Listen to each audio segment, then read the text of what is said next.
Windows masih normal tapi diminta install? Ayo simak terus kelanjutan video ini. Ya, jadi kita kedatangan laptop dengan requestnya ini install dan baterai biasa ya. Nah, ini ada laptopnya. Ini mereknya Asus ya. Kita harus lihat dulu nih, tahun berapa ini ya kan. Kita putar dulu laptopnya. Nah, di sini tahun 2009 ya teman-teman.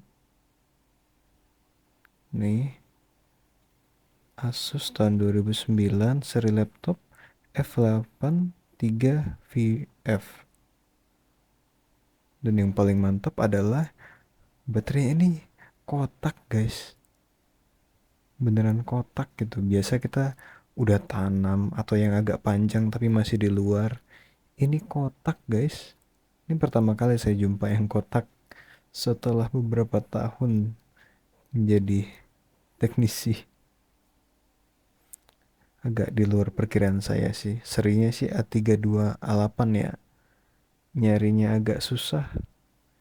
Di marketplace itu harganya kisaran 500-an kayaknya. Mungkin yang lebih murah ada tapi saya belum dapat. Dan saya juga nggak menyarankan pemiliknya untuk ganti baterai sih. Karena spesifikasinya sepertinya cukup rendah ya. Jadi bakal sayang banget kalau di upgrade.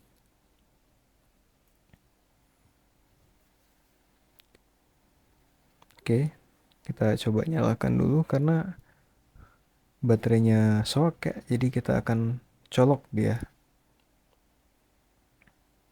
Oke, powernya masuk teman-teman. Nah, dia langsung nyala ternyata ya.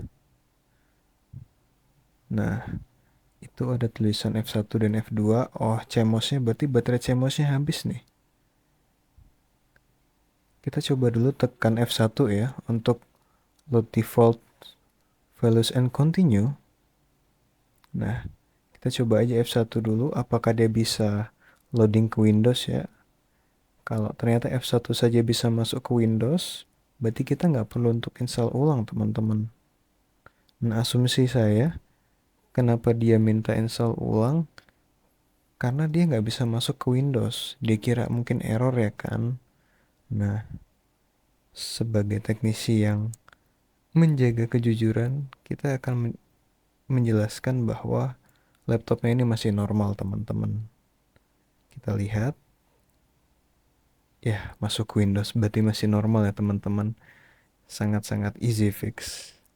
Nah, nanti akan kita tanyakan saja apakah mungkin softwarenya mau diupdate ya kan. Secara software itu mungkin ya sudah terlalu usang ya kan. Tapi untuk install ulang sih nggak nggak rekomen sih ya.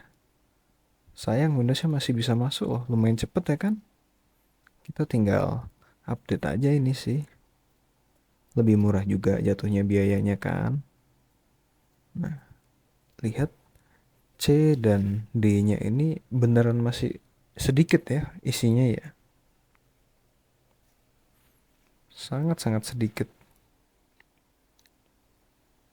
Jadi ini fix sih nggak perlu diinstal ulang sih. Ini tinggal kita update aja teman-teman.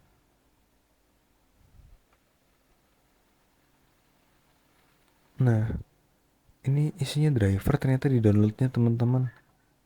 Ini mungkin teknisi sebelumnya juga baru diinstal ya. Jadi sebaiknya kita katakan saja ini nggak perlu diinstal. Soalnya kalau kita install walaupun dapat uang seperti 100.000 dengan sangat mudah, tapi kayaknya sih nggak berkah ya. Jadi mending kita update saja, nanti kita minta update. Nah, ini kita udah install harddisk Sentinel, kita cek dulu berapa persentase dari harddisknya. Nah, di sini wah 70-an ternyata teman-teman. Ini kondisi harddisk ini 72% ini kurang bagus sih teman-teman.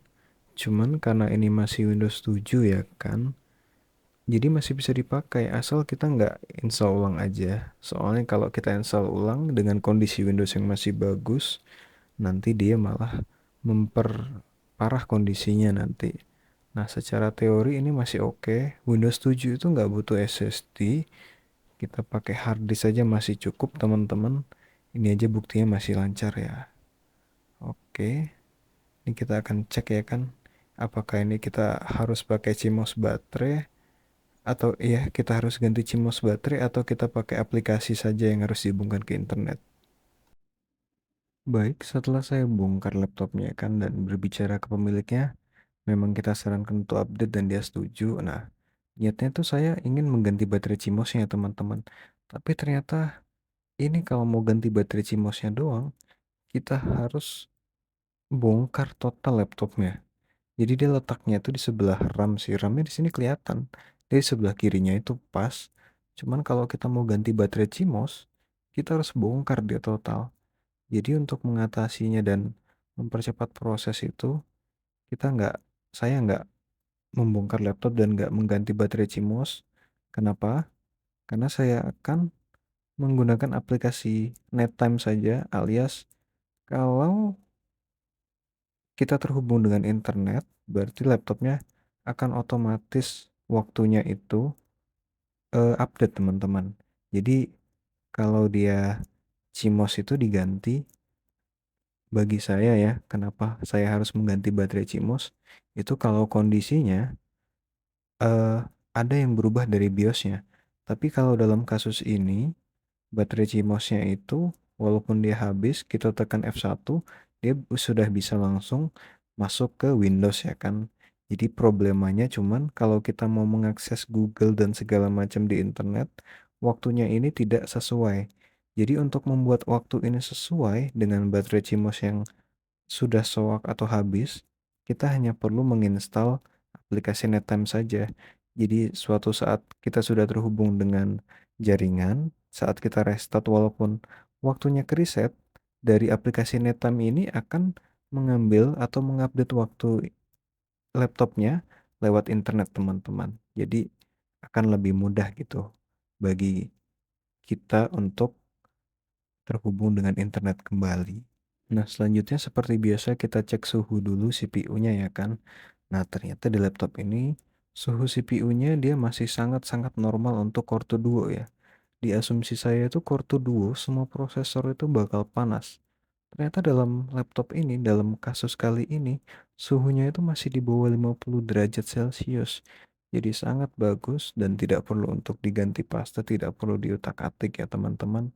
Jadi kita bisa lewatkan proses permasalahan suhu. Karena suhunya saya tes seharian tidak ada masalah dan tetap lancar teman-teman. Setelahnya saya install, saya pastikan drivernya itu semua berfungsi dan sudah berfungsi dengan baik, tidak ada kendala. Saya update VLC, MP3-nya saya update, Word-nya saya pastikan bisa bekerja dengan normal, PDF, dan akhirnya saya install Manicam untuk webcam, terus antivirusnya kita pakai AVG yang free saja, karena ya untuk menghindari virus kita tetap butuh antivirus teman-teman ya kan. Nah, setelah semuanya selesai dan siap untuk dikembalikan ke pelanggan, saya melakukan prosedur terakhir karena ini masih hard disk. Saya harus cek dulu nih, eh, ini di fragnya ada fragmented nggak di hard disknya. Jadi saat saya buka disk defragmenter, nah kebetulan hard disk C ini fragmentednya itu 18% teman-teman. Jadi kita harus melakukan prosesi defrag dulu untuk memperlancar alias merapikan sektor-sektor di hard disknya ya teman-teman. Nah, setelah di defrag, baru kita bisa berikan ke pelanggan teman-teman. Nah, ini si C-nya ini sudah tidak ada sektor yang terfragmented lagi. Jadi ini sudah bisa diberikan ke pelanggan ya teman-teman. Baik, itu saja video dari Fix and Upgrade kali ini ya. Kurang lebihnya saya mohon maaf. Semoga kalian suka dengan cerita-cerita seperti ini. Terima kasih.